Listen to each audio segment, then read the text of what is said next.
Bonjour à vous, le signe des Gémeaux. Je vous retrouve pour septembre 2023. Donc, je vais vous partager dans cette vidéo mes ressentis, mes intuitions, les messages que je reçois. Donc, bien évidemment, ça ne peut pas parler à tout le monde. C'est tout à fait OK si ça ne vous parle pas. Le but, c'est de vous aider et ça doit vous parler pour que ça puisse vous aider. Donc, si ça ne vous parle pas, n'hésitez pas à arrêter la vidéo. C'est pas grave. Vous regardez, vous êtes vraiment très nombreux à regarder mes vidéos. Je suis très reconnaissant, mais juste, ça ne peut pas parler à tout le monde. Voilà. Alors, pour le premier tirage général, le signe du Gémeaux, la sensation que j'ai pour vous, c'est que le mois de septembre, vous êtes vraiment dans une notion d'abandon, une notion de lâcher prise, une notion de vraiment abandonner tout ce qui est vieux, tout ce qui est ancien, tout ce qui ne vous correspond plus, tout ce qui vous donne plus d'énergie. Voilà, vraiment, j'ai pas eu la carte de la mort, mais j'ai beaucoup de cartes similaires. Il y a vraiment cette notion de pouvoir avancer et de lâcher. D'accord. Alors, ce que je vais faire, c'est que je vais vous montrer déjà les cartes pour vous. Donc ça, c'est le 5 de denier, c'est vous. Et vous avez le 8 de coupe, ça, c'est ce que vous voulez. Alors, le 5 de denier, c'est une carte qui n'est pas forcément simple parce que le 5 de denier, ça montre que vous avez pris quand même certaines claques, on va dire. Et là, vous êtes dans une situation de dépouillement. Et ce 5 de denier peut être un petit peu difficile à vivre, mais en même temps, je pense que c'est tout à fait positif pour vous aussi parce que quelque part, vous avez peut-être perdu une maison, ou peut-être perdu un travail, ou peut-être il y a une relation qui se termine, je ne sais pas. Et vous, de votre côté, avec ce 8 de coupe, il y a ce besoin quelque part de gravir ces marches, de gravir cet escalier, de laisser derrière vous ce qui avant vous apportait de la joie, du bien-être, de la passion. Là, les coupes, il n'y a plus d'eau dedans, il n'y a plus rien. Cet homme, il s'en va. Donc ça symbolise pour vous de vraiment tirer un trait sur votre ancienne vie. Donc ce n'est pas forcément simple, c'est pour ça que vous vous retrouvez dans le 5 de denier. Parce que vous n'avez pas forcément de stabilité et comme ces deux personnes-là, vous errez un petit peu sans forcément savoir où aller. Et je pense que pour vous, ce n'est pas forcément simple, mais en même temps, c'est nécessaire. C'est vraiment nécessaire pour vous. Alors, au niveau du challenge, on a la carte de la tempérance pour vous. Le challenge, c'est ce qui va quelque part, vous enquiquiner le plus, ce qui va être le plus difficile pour vous. La carte de la tempérance fait appel à la patience, à la modération, à l'équilibre et aussi à la non-dualité, c'est-à-dire de ne pas essayer d'aller à gauche plutôt qu'à droite, simplement accepter la dualité, par exemple, du yin et du yang. J'ai eu un petit bug parce que je ne sais pas si on dit yin ou yang, parce que je crois qu'on dit yin ou yang, mais j'ai vu dans un bouquin, il y a marqué yin yang. Des fois, je confonds les deux, je crois que les deux se disent, je ne sais pas, bref. Et donc, cette carte de la tempérance, on voit derrière, il y a aussi un chemin. On a vraiment cette notion pour vous, même dans les cartes d'après, le 6 d'épée aussi, cette notion de chemin, de cheminement à traverser. Et même dans les cartes qu'on a, on a laissé être et être, donc deux fois le mot être, cette notion de ne pas être dans la résistance, de ne pas forcer les choses. Alors, qu'est-ce que ça veut dire de ne pas forcer les choses? Eh bien, de ne pas forcer les choses, ça symbolise d'accepter votre propre rythme à vous et accepter aussi le rythme de la vie. Bon, essentiellement, c'est la même chose parce qu'on dit la vie comme si c'était un truc à l'extérieur, mais on fait partie de la vie. Donc notre propre rythme aussi, si on s'écoute, on se met quelque part au diapason aussi du rythme de la vie elle-même, quoi. Donc on a la carte laisser être, il y a marqué « Aujourd'hui, je laisse à la terre le soin de récupérer et de transformer mes vieilles énergies et habitudes qui polluent mon quotidien. J'accueille le moment de paix immense qui en découle. Je suis en accueil total avec l'amour et je laisse l'univers me surprendre concernant mon épanouissement et mes relations. » Et en gros, après, on a la carte de l'aide, je vais vous montrer les deux après, vous inquiétez pas. Il y a marqué « Aujourd'hui, je suis focalisé sur mes désirs les plus profonds. Je me rappelle autant que possible ce que j'ai envie de réaliser ici sur Terre, ce que je souhaite incarner et ce que je veux vivre chaque jour. Je choisis de nourrir ce qui m'anime au plus profond de mon être. Je me connecte avec cette vibration divine d'amour, de paix et de joie indescriptible et infinie. » Donc, dans ces cartes-là, dans ces énergies-là qu'on vous montre, c'est que la coupe, elle est vide en fait. Vous n'avez pas le 4 de coupe parce que le 4 de coupe, c'était avant. Avant, vous étiez probablement dans des situations où justement il n'y avait rien qui se passait, vous aviez le goût à rien, vous avez envie de rien, quelque part les choses ne bougeaient pas. Et là maintenant, vous réalisez vraiment que la coupe est vide. Donc la coupe était vide dans un travail, dans une relation, peu importe, dans un hobby. Et il est temps en fait de laisser cet ancien vous, ces anciennes habitudes, ces anciennes façons de fonctionner et quelque part de retrouver une coupe. C'est ce qu'on voit après avec le valet de coupe qui symbolise l'ouverture vers de nouveaux désirs, vers de nouvelles choses. Parce que vous avez besoin de quitter, vous avez besoin de vous dépouiller de certaines choses pour quelque part vous ressourcer et renouer le contact avec votre passion intérieure, avec votre feu intérieur, avec vos émotions aussi, avec votre joie. Parce qu'en fait, même si on a le 6 d'épée avec le 7 d'épée qui pour moi, les deux symbolisent le fait de partir de quelque chose, encore une fois, on a le soleil juste après.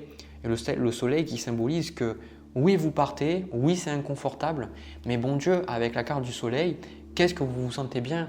Vous avez la sensation justement que vous avez pris la bonne décision, vous dites effectivement c'était la bonne chose pour moi, c'était la chose qu'il me fallait, c'était la chose qui me correspondait. Et quelque part, ça vous surprend un petit peu parce que peut-être que vous avez peut-être des challenges au niveau financier ou peut-être que vous ne savez pas exactement où c'est que vous allez, mais avec cette carte du soleil, vous êtes plus léger. Vous êtes plus léger, vous vous sentez plus spontané aussi parce que c'est juste que quelque part, avant, vous arrosiez des plantes qui étaient déjà mortes en fait. Et qu'aujourd'hui, vous vous rendez compte que vous arrosez de nouvelles plantes, de nouvelles graines. Et ça, ça vous met en joie de sentir quelque part comme si votre vie se redémarrait. Et j'ai l'impression que c'est comme si vous étiez en train de dormir. Vous savez, dans les trucs de science-fiction, là, on a les personnages là, qui sont dans des cabines de cryogénisation, je ne sais pas si je l'ai bien dit, qui sont endormis là, par rapport au froid pendant des années et il ne se passe rien. Et puis après, hop, ils se réveillent et des fois, ça dépend du film, des fois c'est la catastrophe ou pas. Mais c'est un peu ça, c'est cette idée de avant vous étiez endormi, maintenant vous vous dites non en fait, maintenant je vais changer. Et c'est pour ça que cette carte de la tempérance, c'est le challenge pour vous, arriver à vous laisser du temps. Et parce qu'on a la carte du 7 de denier juste après, on a le roi de denier et le diable qui symbolisent le fait de quelque part de vous stabiliser. Le roi de denier, c'est peut-être trouver un autre boulot ou peut-être quelque part rééquilibrer votre vie. Par exemple, vous avez peut-être quitté une relation mais vous avez toujours un boulot et vous décidez peut-être de vous concentrer plus sur le travail ou de rééquilibrer peut-être la place du travail dans votre vie, peut-être d'apprendre à mieux gérer votre argent aussi. Parce que certains, vous étiez peut-être dans des relations et cette relation vous demandait beaucoup d'argent, je ne sais pas. Ou bref, même si vous quittez un boulot, de vous reconstruire de vous reconstruire sur de nouvelles bases. Mais avec le diable et le 7 de denier, vous avez des peurs. Avec ce 4 de denier ici, là, il y a des peurs de oui, ok, j'ai pris la bonne décision, mais j'ai peur. Et si je manquais d'argent? Et si je manquais de moyens? Est-ce que je vais avoir assez pour moi et mes enfants? Est-ce que je vais pouvoir me reconstruire? Est-ce que tout ça, c'était pas juste un rêve? Je ne pense pas que c'était juste un rêve. Parce que pour moi, je pense que vous avez pris la bonne décision. Parce que déjà, je le ressens. Et aussi parce qu'il y a des gens, ils se complaisent un petit peu dans leur vie et ne comprendront pas peut-être vos changements ou le fait que vous preniez des risques ou que vous ayez quitté un boulot qui payait bien ou peut-être une relation où vous aviez tout, vous avez une stabilité, une sécurité, ils ne comprendront pas parce que la plupart des gens ne s'écoutent pas. La plupart des gens n'écoutent pas leurs émotions, n'écoutent pas leurs pensées, notamment je pense parce qu'on n'est pas assez conscient. Moi aussi, je me rends compte qu'il y a des choses, je n'étais pas du tout conscient avant qu'aujourd'hui je me dis, bon, je les vois et avant je ne les voyais pas et ça me crée énormément de souffrance. Et du coup, vu qu'on ne s'écoute pas et vu que ces personnes ne s'écoutent pas, elles vivent une vie où elles ne sont pas en adéquation avec leurs valeurs, avec leur envie, avec ce qui leur plaît. Et elles le vivent un peu comme des morts vivants. C'est-à-dire elles sont déjà mortes, mais elles attendent quelque part que la vie vienne les prendre et les mettre dans le cercueil, Et là, c'est pour ça que le conseil qu'on a pour vous, on vous dit surtout, ne vous arrêtez pas. Continuez d'avancer. Allez jusqu'au bout de ce chemin-là. Laissez le dépouillement se faire. Et je vous assure que justement ce dépouillement va faire ressortir, je pense, beaucoup d'envie, beaucoup de désirs, beaucoup d'émotions. Parce qu'avec ces deux cartes-là, j'ai la sensation qu'il y a pas mal de rêves, même avec la carte du soleil, pas mal de rêves que vous aviez peut-être enfouies, qui vont ressortir, des choses qui vous font envie, vous allez dire « Ah ouais, ça j'ai jamais essayé » et paf, vous allez essayer, ça va vous faire vraiment le plus grand bien. Pour certains, vous allez peut-être commencer des hobbies dans lesquels vous allez vous investir pendant plusieurs années. Par exemple, moi, j'ai commencé la guitare il y a 2 ans, ben, ça peut être ça, vous voyez, commencer un instrument ou commencer un sport ou commencer quelque chose de créatif ou commencer à écrire, je ne sais pas, quelque chose qui va vraiment vous plaire. Hein. La question, ce ne sera pas je le fais parce que ça m'apporte de la stabilité, je le fais parce que j'en ai envie, quoi. D'accord? Donc, pour moi, vous abandonnez beaucoup de choses qui étaient du superflu, des choses que vous faisiez parce que vous pensiez que vous deviez les faire. Vous savez, par exemple, être avec quelqu'un parce que vous pensiez que vous deviez absolument être avec quelqu'un. Ou être dans un travail qui paye bien parce que vous pensiez absolument qu'il fallait être dans ce travail en particulier ou alors avoir un boulot qui paye tant d'argent. Et du coup, vous étiez beaucoup dans le faire et là, vous passez plus dans l'être. Et l'être, c'est une énergie qui accueille et une énergie qui dégage. En fait, j'aime bien la phrase d'Eckhart Tolle, ou Eckhart Tolle, je ne sais pas comment on dit, il y a 2 écoles, qui dit que comment savoir qui on est? Ben, quand on enlève tout ce qui n'est pas nous, ben, tout ce qui reste, c'est nous. Donc ça veut dire que quand on ne s'efforce plus d'être quelqu'un de différent, quand on s'enlève, on se prend du recul avec les pensées, les émotions, mais ce qui reste le noyau, c'est nous. Et ce qui reste dans ce noyau-là, c'est quelque chose de joyeux, c'est quelque chose qui émane beaucoup d'énergie. Et notamment, on le voit chez les enfants, ils sont dans cet être parce qu'ils vont vers les choses, parce que ça les appelle. Ils ne se disent pas « je vais faire ça parce que les gens vont plus m'aimer si je fais ça » ou « je ne vais pas faire ça parce que… ça me permettra de réussir dans ma vie ». Non, la plupart du temps, les enfants, je ne dis pas qu'ils n'ont pas d'ego, hein, mais la plupart du temps, les enfants font les choses parce qu'ils ont envie de les faire, ils vivent dans l'instant présent. Mais c'est ça que vous allez retrouver aussi, cette spontanéité, cette joie de vivre, parce que pour moi, vous étiez un peu mort, quoi. Et tout ce qui est sur les peurs, au niveau de ce diable, de ce 7 de denier, ce 4 de denier, vraiment, on vous dit de continuer et d'aller jusqu'au bout. Et la raison pour laquelle ces choses-là sont bonnes pour vous, c'est parce que d'apparence, on a la sensation que ce qu'on fait n'est pas forcément bon. Il y a toujours une petite phase d'ajustement, je dirais. Parce que sur le papier, si vous vous écoutez plus, que vous êtes plus joyeux, joyeuse, alors je ne dis pas qu'il faut toujours être joyeux, joyeuse, parce que c'est la dualité. Donc si on n'est que positif tout le temps, c'est qu'il y a un truc qui ne va pas généralement. C'est ok d'aller mal des fois, c'est même normal et c'est là qu'on trouve beaucoup de solutions et c'est là qu'on grandit. Mais ce que je veux dire par là, c'est si vous, sur le papier et même jour après jour, pendant des mois, vous vous sentez mieux, vous faites des choses qui vous plaisent, vous vous aimez plus, vous vous écoutez plus, les conséquences de ces choses-là vont être 100 fois meilleures que ce que vous avez pu avoir avant. Ça, c'est sûr. Donc, c'est pour ça que des fois, on a besoin d'accepter la patience, d'accepter le temps et de vous laisser là le temps de guérir, de vous ajuster avec ces nouvelles énergies-là. Et sachez qu'aujourd'hui, c'est inconfortable, mais demain, ça deviendra beaucoup plus simple, quoi. Et vous regarderez en arrière, vous direz « mais comment j'ai fait pour agir comme ça avant, quoi ?» Parce que ça sera tellement éloigné de la personne que vous serez sur l'instant, quoi. On change tellement, en fait. Voilà. Écoutez, j'ai terminé pour vous le signe du Gémeaux. Ouais, c'est du Gémeaux et des Poissons, je ne sais plus. Chaque fois, je me mélange. Bref, n'hésitez pas à me dire dans les commentaires si ça vous a parlé. Et puis, si vous vous arrêtez là, je vous souhaite plein de belles choses. Moi, je reprends mes cartes et je vais passer au tirage sentimental. Alors, le signe du Gémeaux, pour le tirage sentimental, ce que moi je ressens, c'est que c'est un tirage relationnel. Alors je dis sentimental, mais de plus en plus j'ai la sensation que ça peut s'appliquer à plein de relations. Alors j'ai quand même la sensation que là, on va parler d'une relation sentimentale, mais si ça vous parle pour une autre relation, n'hésitez pas à le prendre aussi. Alors l'énergie que je ressens à travers ce tirage, c'est qu'il y a quand même une belle relation, mais j'ai la sensation que avec l'autre personne, vous n'êtes pas forcément d'accord sur la suite des événements. J'ai la sensation aussi qu'il y a des choses qui se sont passées entre vous, que l'un de vous ou alors les deux n'arrive pas à digérer. Je pense qu'il y a quand même surtout de vous. Je pense qu'il y a des choses vous avez du mal, mais malgré tout, on sent que dans cette relation, vous avez tous les deux envie de faire fonctionner cette relation-là. C'est juste que vous n'êtes pas d'accord.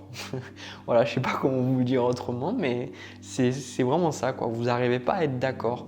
Donc, alors, ce qu'on va faire, c'est que je vais vous montrer les cartes. Donc ça, c'est vous. On a le 9 de coupe avec le 10 de bâton et la reine de denier. Donc moi, ce que j'ai de suite senti avec ces 3 cartes-là, le 9 de coupe, ça me fait ressentir que vous pensez beaucoup plus à vous, les Gémeaux. Et je pense que avec ces deux autres cartes-là, le 10 de bâton et la reine de denier, c'est une énergie de… Vous avez vraiment envie, quelque part, que l'autre personne soit peut-être plus responsable ou que la personne s'occupe peut-être de certaines choses que vous vous occupez. Donc par exemple, le truc typique, c'est voilà, de vous dire de manière crue, c'est que vous en avez marre peut-être de faire toutes les tâches ménagères ou peut-être de gérer tellement de choses dans la famille pour les enfants que vous dites maintenant, je sens que vous aussi, vous avez un besoin de vous reposer, vous avez envie de prendre un peu le temps de faire les choses, je ne sais pas, de ralentir un petit peu la cadence et quelque part de vous sentir, on sent que pour moi, vous ne vous sentez pas assez écouté, assez épaulé. Et l'autre personne en face, je pense encore une fois qu'il y a de belles intentions. Regardez, 6 de bâton avec le valet de denier et la carte du soleil. Pour moi, la personne, elle veut vraiment le meilleur pour cette relation, pour votre relation. C'est une personne qui a vraiment envie de créer, elle a envie voilà, de faire des choses avec vous. Mais cette carte du soleil et le 6 de bâton, ça me donne cette sensation, vous pourriez peut-être être avec un signe du lion, un signe de feu. En fait, on ressent une personne la personne en face est peut-être plus indépendante que vous et peut-être qu'elle s'enquiquine moins, elle s'énerve moins de certaines choses, peut-être qu'elle est moins axée sur les détails que vous et je sens qu'elle pourrait par exemple pas se préoccuper de certaines choses qui pour vous sont vitales. Et vous dites mais par exemple si moi je ne le fais pas, qui le fait en fait? Et cette personne est peut-être aussi plus extravertie. Alors je sais que des Gémeaux introvertis ça existe. Je pense que si vous êtes un Gémeaux introverti, c'est que vous avez forcément d'autres signes plus passifs parce que normalement le Gémeaux, c'est un signe de l'extraversion, c'est le signe du contact, de la fraternité. Donc pour vous, il y a un besoin de retrouver un équilibre et en même temps, ce qui challenge là dans la relation, c'est le 2 de bâton. Et le 2 de bâton, c'est regarder vers l'avenir. Et vous, dans cette relation-là, même si vous aimez l'autre personne, même si l'autre personne aussi vous aime, il y a quand même des doutes sur cette relation. Il y a quand même des doutes, vous vous dites où c'est que je vais avec cette personne? Est-ce que je suis vraiment compatible avec elle? Est-ce qu'on a la même vision? Est-ce qu'on se voit vraiment ensemble? Ce n'est pas que vous ne visualisez pas avec l'autre personne, mais il y a des choses qui quelque part vous les avez avalées de travers ou des choses qui ne vous conviennent pas et ça remet en question, je pense, la stabilité de la relation. Alors je ne dis pas que vous êtes sur le point de quitter l'autre personne, ce n'est pas vraiment ce que je ressens, mais en tout cas, il y a des choses qui vous fatiguent et vous avez un énorme besoin que la personne comprenne les choses. Alors le conseil qu'on vous donne, on a l'as de coupe avec le roi de coupe et ces deux cartes-là, elles vous parlent d'exprimer ce que vous ressentez. Alors là, vous allez dire, oui Jérémy, je le fais déjà, je lui dis qu'il doit enlever ses chaussettes et de les mettre dans le panier à linge ou qu'à des moments, ce serait bien que ce soit lui qui cuisine ou elle. Voilà. Oui, vous dites les choses, mais est-ce que vous exprimez réellement comment vous ressentez? Moi, j'aime bien la communication non violente parce que dans la communication non violente, on se concentre sur les besoins et les émotions. Donc, de ne pas dire par exemple, j'en ai marre que tu ne m'aides pas, parce que ça c'est une reproche, ou de dire je suis en colère parce que tu ne t'occupes pas de ces choses-là, ce n'est pas ça non plus. Ça serait de dire je suis en colère parce que je suis fatigué, j'ai beaucoup de choses à gérer et j'aurais besoin que dans la maison on m'assiste plus et je suis en colère parce que je ne me sens pas soutenu, j'ai l'impression de tout faire tout moi-même et ça me fatigue. Voilà. Et ça, c'est exprimer vos besoins, c'est exprimer vos émotions et c'est ça l'as de coupe. Parce que j'ai la sensation que par moment, je ne sais pas si c'est vous ou si c'est l'autre personne, mais c'est un peu les énergies que je vois, c'est que vous pourriez exprimer les choses, mais dès qu'à un moment donné, ça devient trop dur, soit vous partez, soit vous vous braquez, soit d'autres personnes aussi, peu importe. Et je pense que c'est compliqué pour vous parce que là, en même temps, avec cet as de coupe, vous avez besoin de libérer les émotions, vous avez besoin de les exprimer. Et si vous n'arrivez pas encore à le faire avec cette personne-là, prenez un bout de papier ou ouvrez un WordPad sur votre PC et écrivez ce que vous ressentez, sans filtre, sans rien. Là vous en foutez, vous dites mon partenaire est un gros enculé, il me fait chier, vous mettez ce que vous voulez. Le papier est plus patient que les gens, comme disait Anne Frank. Donc vous écrivez, vous en foutez, personne ne va vous juger. Faire sortir les émotions pour comprendre qu'est-ce que vous ressentez. Parce que c'est ça en fait. Vous cherchez en vous disant qu'est-ce que je fais, où c'est qu'on va, mais vous avez besoin d'être raccord avec vos émotions et avec ce roi de coupe, d'arriver à trouver cette capacité d'exprimer ces émotions dans la relation de manière mature. Et ce n'est pas parce que vous avez 50 ans que forcément vous exprimez ça de manière mature. Et je ne dis pas que moi je l'exprime forcément de manière mature, en tout cas j'essaye, mais on sait qu'il y a des gens à 50 ans, ils s'expriment comme des enfants. Mais c'est savoir qu'à chaque moment, peu importe l'âge que vous avez, vous pouvez toujours… Le roi de coupe, il vous enseigne que les émotions sont normales, que vous ne pouvez pas les enlever. Par contre, vous pouvez justement les écouter sans vous laisser posséder et submerger par elles. Donc, trouvez le juste milieu. Parce que là, on a le 2 d'épée, le 5 d'épée, et comme je vous dis, il y a quand même cette notion de là, dans l'énergie de vous demander est-ce que je vais rester ou pas avec cette personne-là. Il y a quand même des questions par rapport à ça. Parce qu'il y a des sujets sur lesquels j'ai la sensation que l'autre personne ne veut pas parler, ou des choses où vous n'êtes pas du tout d'accord. Alors on a le jugement, la reine de bâton, l'as de bâton, et moi je sens que, en fait, dans le tirage là aussi, j'ai cette sensation que l'autre personne, elle fait plein de choses, mais vous vous empêchez de faire certaines choses pour ne pas déranger l'autre, ou peut-être parce que l'autre personne, elle ne fait pas ces choses-là par moi à la maison, dans la relation, s'occuper des enfants. Donc vous êtes obligé de faire ça, mais du coup vous n'avez plus le temps pour vraiment vous concentrer sur des choses qui sont importantes pour vous. Et du coup, quelque part, ça crée une forme de rancune. Là, on a la carte de rancune ici. Ça crée une forme de rancune parce que vous dites mais pourquoi lui ou elle peut se permettre de faire des choses et pas moi. Il y a une forme d'injustice, j'ai la sensation, dans cette relation-là, et tant que vous n'aurez pas adressé cet éléphant énorme dans la pièce, je pense que la relation, ça sera problématique. Donc moi j'ai la sensation que là, vous allez vous autoriser à faire certaines choses, mais paradoxalement, moi ce que ça me renseigne aussi, c'est que l'autre personne, pour moi, elle vous aime beaucoup. Même si vous pourriez avoir des disputes ou des trucs comme ça, la personne vous aime beaucoup, mais vu que vous allez peut-être vous autoriser à faire des choses, à faire des nouvelles choses, et bien l'autre personne, ça va la déranger. Je ne sais pas pourquoi. Parce que peut-être elle a peur de vous perdre, elle a peur d'être trahie ou elle a peur d'être abandonnée. Du coup, on a quand même une forme de dispute, voilà. Et à un moment donné, j'ai la sensation que vous avez besoin d'exprimer, de dire voilà, c'est ce qui se passe parce qu'il y a des choses qui ne tournent plus rond dans la relation et besoin de les accepter. Voilà. Alors pour moi, ce tirage-là, c'est pas que la relation est finie, loin de là, je pense que ça dépend de vous, mais en tout cas, ce qui est important, c'est des relations où je vois souvent que les personnes s'aiment, mais au niveau émotionnel, il manque cette connexion émotionnelle. Parce que là, au niveau de ce que vous voulez tous les deux, vous avez la reine de denier et le valet de denier, donc vous êtes concentré sur l'aspect concret de la relation, c'est-à-dire les projets, peut-être de construire une maison, ou d'acheter quelque chose, ou de déménager, ou d'avoir des enfants, ou j'en sais rien, vous voyez, des choses concrètes qu'une relation peut créer, quoi. Deux personnes peuvent créer ensemble.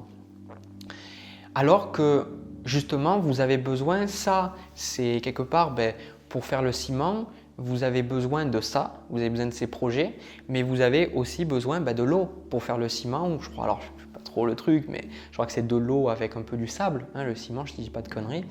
Et du coup, c'est ça. Donc vous ne pouvez pas enlever que tant que vous ne vous sentirez pas écouté, tant que vous ne vous sentirez pas libéré émotionnellement, tant que vous n'aurez pas la sensation que votre partenaire comprend, entend vos besoins et vos émotions, vous aurez toujours des tensions.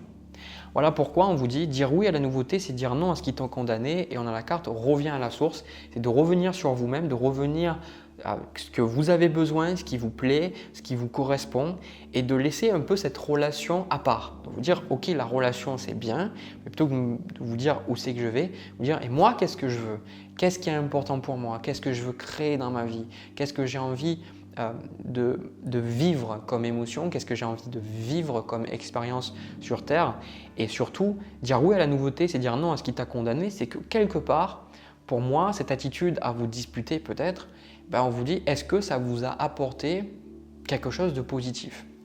Alors je ne dis pas qu'il ne faut pas se disputer, mais je pense que c'est intéressant, plus intéressant, d'avoir des disputes qui soient créatrices en fait. Parce qu'il y a des disputes qui sont castratrices en fait, qui vont vraiment amputer une partie du corps de la relation. Des fois, au début, on enlève un orteil, puis un autre, puis un autre. C'est horrible si je dis ça comme ça, mais après on enlève le foie, puis on enlève l'estomac, et puis à un moment donné, il n'y a plus rien et la relation, elle est morte. Voilà. Et c'est important d'avoir des disputes qui, voilà, on est dans la dispute, on essaie de se comprendre, on essaie de comprendre l'autre personne, et je pense que c'est vraiment ça qui fait que les relations peuvent être positives. Donc là, on vous dit, maintenant, vous, avec ce 9 de coupe, vous avez envie de vous autoriser à faire de choses différentes, de nouvelles choses, et donc de poser des actions différentes, et c'est le fait de poser ces actions différentes, et peut-être de sortir des disputes castratrices, des disputes vraiment méchantes où il n'y a rien, voilà, pour vraiment revenir en équilibre. Et je pense que c'est ce que vous allez faire avec cette reine de bâton et cette carte de la justice, c'est garder votre sang-froid et exprimer aussi ce que vous ressentez, de dire de toute façon, ok, il y a des challenges, il y a des difficultés, mais d'y faire face. On n'a pas le 7 d'épée là. C'est ce que vous allez faire, c'est de faire face aux choses, de dire quelque chose doit changer. Notre couple doit évoluer, notre relation doit évoluer, sinon je sais que moi je ne resterai pas dans cette relation. Et ce n'est pas menacer l'autre personne si vous dites ça, c'est simplement exprimer à l'autre un signal d'alarme que la relation ne fonctionne pas, que quelque chose empoisonne la relation et que si vous ne trouvez pas l'antidote, la relation va mourir. Voilà. Me demandez pas pourquoi je suis inspiré sur les métaphores, sur le fait de tuer, de guérir ou de sauver. La réponse tirage, je ne sais pas. Voilà. Mais écoutez, moi je pense que ça dépend de vous. Cette relation peut vraiment prospérer parce que je pense qu'il y a vraiment une belle relation pour pas mal d'entre vous. C'est à voir ce que vous allez en faire. Mais ça dépend aussi de la personne en face, si elle a aussi envie de se remettre en question et envie aussi de vous écouter. Mais n'oubliez pas, tout démarre de vous. Le changement démarre de vous. Voilà, j'arrête la vidéo maintenant. N'hésitez pas à me laisser un petit commentaire, un petit pouce pour me dire si ça vous a plu. C'est super important. Prenez soin de vous, les Gémeaux. Je vous envoie plein de bisous. Vous êtes une belle personne. N'oubliez pas de vous aimer. C'est très important, c'est primordial. Allez, à la prochaine.